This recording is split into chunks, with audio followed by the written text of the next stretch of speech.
cap jari dah ada, kesan darah dah ada, kesan tapak kaki dah ada, dan juga najis pembunuh pun dah ada dekat tempat kejadian. Tapi masih tak tahu siapa pembunuh.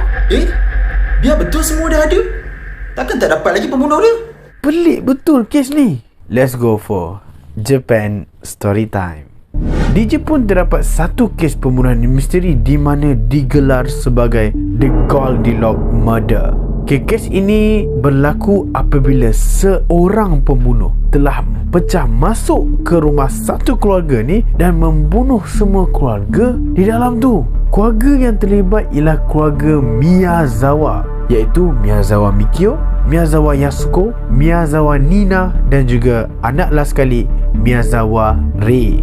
Kejadian ini berlaku apabila seorang pembunuh ni masuk ke rumah keluarga Miyazawa dan membunuh semua ahli keluarga dia dengan pembunuhan yang sangat tragis. Disyaki pembunuh telah membunuh menggunakan pisau dengan tikaman yang sangat kuat sehingga serpihan pisau tu berada di dalam badan Mikio lagi. Selepas didapati dia punya pisau tu patah, dia ambil pula pisau dapur, dia bunuh Yasuko, iaitu ibu kepada keluarga tu, dan juga bunuh Nina pada tempat yang sama, dan juga anak terakhir dijumpai mati akibat dicekik oleh pembunuh tadi. Pembunuh itu tadi telah didapati bukan sahaja membunuh, malah dia dengan selamba badaknya dia memakan beberapa bekas aiskrim di dalam rumah itu. Bukan makan sahaja, dia juga minum beberapa botol air teh Bali. Dah makan, dah minum, dan didapati juga pembunuh ni menggunakan komputer kat rumah keluarga ni melayari internet dengan selamba badak dia je. Ingat tu rumah kau. Lepas tu polis pun melaporkan dia tidur juga dekat sofa keluarga tu. Wow. Dan benda yang paling tak boleh brain guys, dia membuang hajat besar dekat tandas rumah keluarga tu dan tak flush. Weh, teruknya perangai dia. Dah lah pakai tandas, lepas tu tak flush. Pada keesokan harinya, ibu kepada Yasuko yang tinggal berdekatan menjumpai mayat-mayat mereka ni dalam keadaan-keadaan yang saya sebut tadi dan melaporkan pada polis. Bila melaporkan pada polis, polis membuat siasatan. Polis dapat semua maklumat. Polis dapat tapak kaki dia. Polis dapat cap jari dia bersepah kat rumah tu. Polis dapat air liur dia daripada minuman-minuman yang dia minum. Polis dapat juga kesan-kesan darah yang dipercayai dia telah membasuh darah ataupun luka dia sendiri. Tapi yang peliknya, sampai sekarang tak tahu siapa yang bunuh. Kita tak kenal pun siapa. Polis cari dekat database Jepun, tak ada seorang pun yang match dengan DNA dan peninggalan murderer tadi tu. Berdasarkan bukti-bukti atau pakaian yang ditinggalkan oleh pembunuh disyaki telah memakai topi kelabu, scarf petak-petak, jaket warna hitam, baju baseball putih ungu dan memakai beg sarung yang macam kat perniagaan ni pasar malam tu, dan juga memakai seluar warna hitam beserta 2 glove warna hitam. Setelah polis membuat siasatan dengan bukti-bukti yang diterima, polis mendapat profil pembunuh ni dengan beberapa ciri.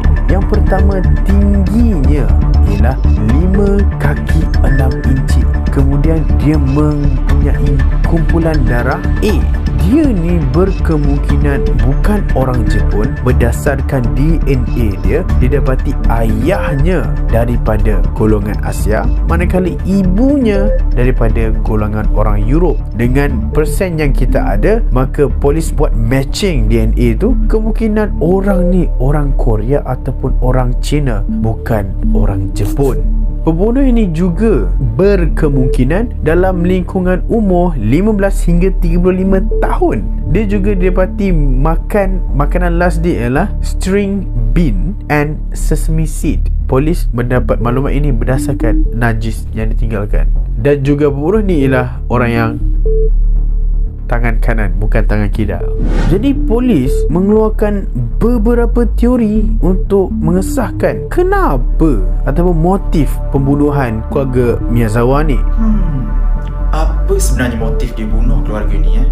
Yang pertama, kemungkinan pembunuh ini diupah untuk merompak keluarga Miyazawa sebab didapati duit tutoring Yasuko dirompak, tetapi ada amount yang banyak ditinggalkan lagi, iaitu 250,000 yen masih ada di tempat kejadian. Adakah ini betul motif dia? Kalau dia nak merompak, kenapa tak ambil semua je kan? Dah mati dah pun. Kemudian teori yang kedua ialah orang-orang skateboard yang pernah dimarahi oleh Mikio ni seorang yang sangat marah apabila skateboarder berdekatan kawasan rumah dia membuat bising semasa mereka skateboard, dan Mikio pernah marah pun skateboarder tu. Adakah disebabkan perkara tersebut skateboarder ni diorang nak bunuh keluarga ni? Takkan kena marah koyak sampai nak bunuh? Kemudian teori yang ketiga ialah pembunuh berkemungkinan nak balas dendam terhadap keluarga ini. Sebab apa nak balas dendam, saya pun tak tahu lagi. Untuk mendapatkan maklumat lebih, polis pun dah tawarkan kepada orang-orang Jepun 20 million yen untuk orang Jepun yang ada maklumat tentang pembunuhan ini, tapi masih gagal, tak jumpa siapa. Kau rasa kenapa dia ni bunuh? Dah lah bunuh 3 gesan, dia nak apa sebenarnya? Cuba komen kat bawah.